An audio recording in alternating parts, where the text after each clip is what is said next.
अस्सलाम वालेकुम वीवर्स, कैसे हैं आप सब। उम्मीद करती हूँ कि आप सब ठीक होंगे, खैर आफियत से होंगे। तो आप सबको आज रमज़ान शरीफ की बहुत बहुत मुबारक कि रमज़ान का महीना शुरू हो चुका है। तो इस मुबारक महीने के सदक़े में अल्लाह पाक हमारी तमाम मुश्किलात और परेशानियों को दूर फरमाए और हम सब की ख्वाहिशात को पूरा फरमाए। तो आज मैं आपसे जो है मेटाफिल मॉइस्चराइजिंग क्रीम के बारे में जो है अपने रिव्यूज़ शेयर करने जा रही हूँ।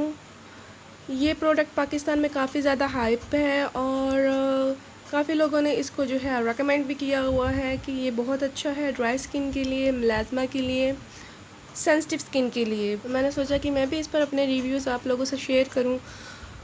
इसको लोग जो है मेटाफिल को सेटाफिल से कंपेयर करते हैं और कहते हैं कि सेटाफिल की जो ये एक इन पाकिस्तान वालों ने एक कॉपी बनाई है, उसी तरह के इंग्रेडिएंट्स देखते हैं अंदर हैं भी कि नहीं। जस्ट नाम ही तो नहीं मिलते जुलते, इंग्रेडिएंट्स का कितना डिफरेंस है।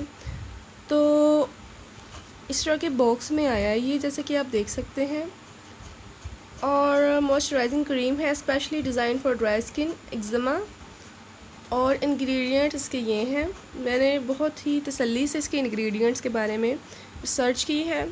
प्योरीफाइड वाटर है, लिक्विड पैराफिन है, वाइट सॉफ्ट पैराफिन है। लिक्विड पैराफिन जो है ये मिनरल ऑयल होता है, ठीक है। और ये आपके पोर्स को जो है क्लॉग कर सकता है। इसके अलावा ये आपकी स्किन के अंदर क्विकली एब्जॉर्ब नहीं होता। वाइट सॉफ्ट पैराफिन जो है ये पेट्रोलियम जेली होती है, ये उसी की फॉर्म है और ये 3rd नंबर पर इसमें इसकी क्वांटिटी है।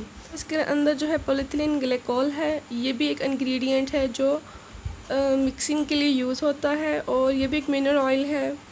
इसमें है ग्लिसरीन मोनोस्ट्रेट। इसका जो स्टार इंग्रेडिएंट है वो ग्लिसरॉल है, जो कि ग्लिसरीन की फॉर्म है। इसमें एसेटल अल्कोहल है और इसमें जो है बेंजल अल्कोहल है।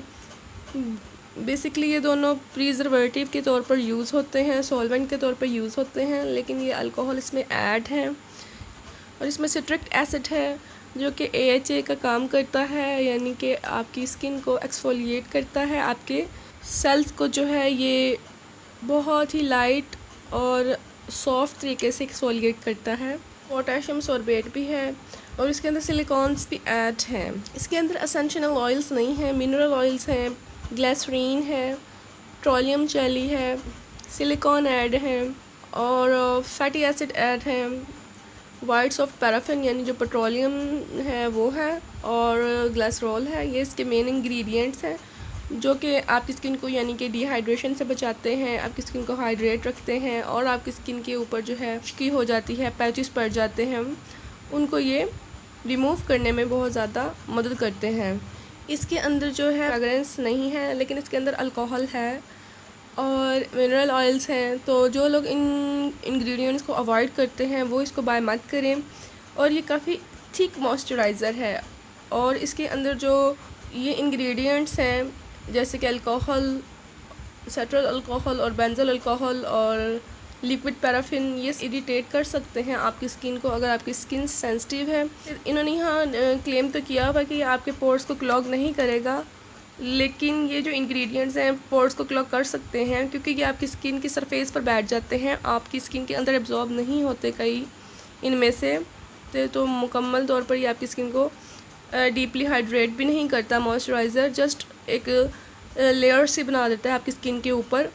यहाँ लिखा हुआ है specially develop for eczema and related dry skin condition, this rich cream forms protective film to moisturise, soothe and soften the skin, suitable for adults and children, fragrance free, hypoallergenic।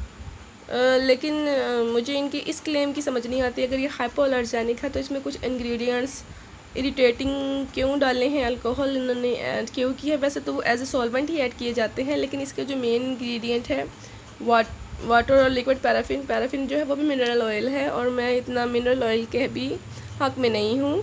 इसमें किसी भी किस्म का हाइलोरॉनिक एसिड नहीं है आपकी skin को hydrate करने के लिए ऐड किया गया, या इसके अंदर किसी भी किस्म के विटामिन्स ऐड नहीं किए गए हैं, विटामिन A, E। चले मैं आपको इसका जो है टेक्सचर दिखाती हूँ कि इसका टेक्सचर कैसा है। फिर बात करते हैं मेरे एक्सपीरियंस की कि मेरा एक्सपीरियंस इस प्रोडक्ट के साथ कैसा रहा। देखें, बात यह है कि किसी भी प्रोडक्ट को हम किसी वेरी एक्सपेंसिव प्रोडक्ट से जो है कंपेयर इतनी आसानी से नहीं कर सकते। सीटाफिल महंगा है तो उसके अंदर इंग्रेडिएंट्स इससे कहीं ज़्यादा हैं और उसके कई इंग्रेडिएंट्स जो हैं वो बहुत अच्छे हैं। ठीक है, इसमें इंग्रेडिएंट्स कम हैं लेकिन फिर ज़ाहिर सी बात है कि प्राइस के लिहाज से भी कम है। इसकी जो प्राइस है वो आप देख सकते हैं 398 है। 398 के ये जार है।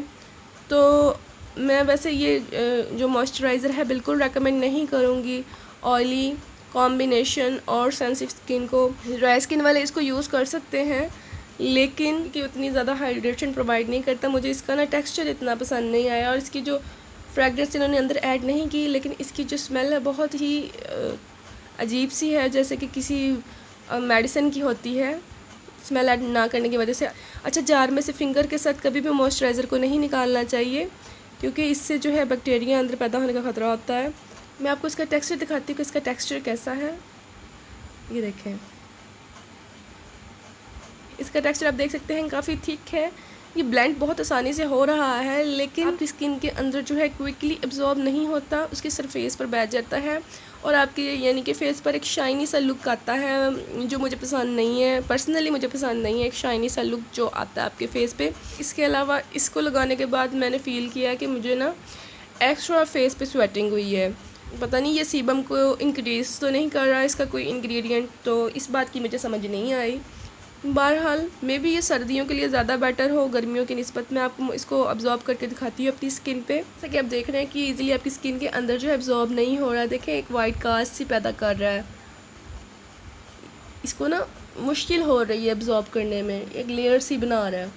लेकिन अगर इसे सीटाफिल से कंपेयर करें वो तो फ़ौरन अब्जॉर्ब हो जाता है। काफ़ी थिक है। क्वांटिटी जो मैंने आपको दिखाई है उतनी इंटायर फेस और नेक के लिए इनफ है, बल्कि ज़्यादा ही कहूँगी।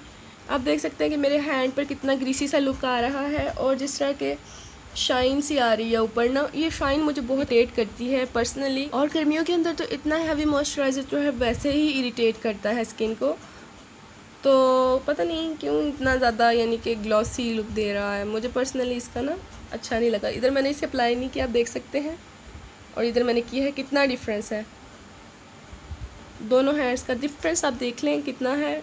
इस पे मैंने अप्लाई किया है और इस पे नहीं, और कितना ग्लोसी लुक है।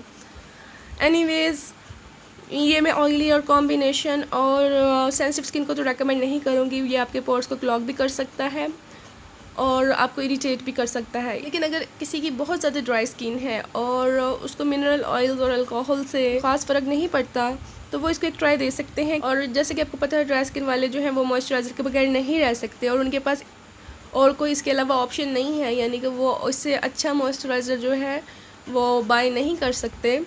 तो फिर इसको यूज़ करके आप देख लें और अपने जो एक्सपीरियंस है वो मेरे साथ शेयर कीजिएगा।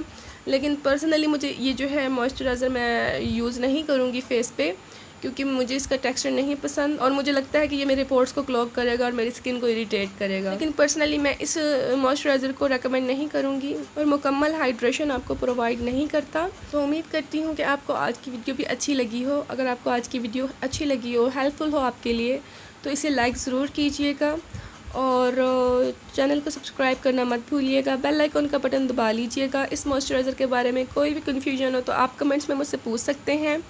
टेक केयर, अल्लाह हाफिज़।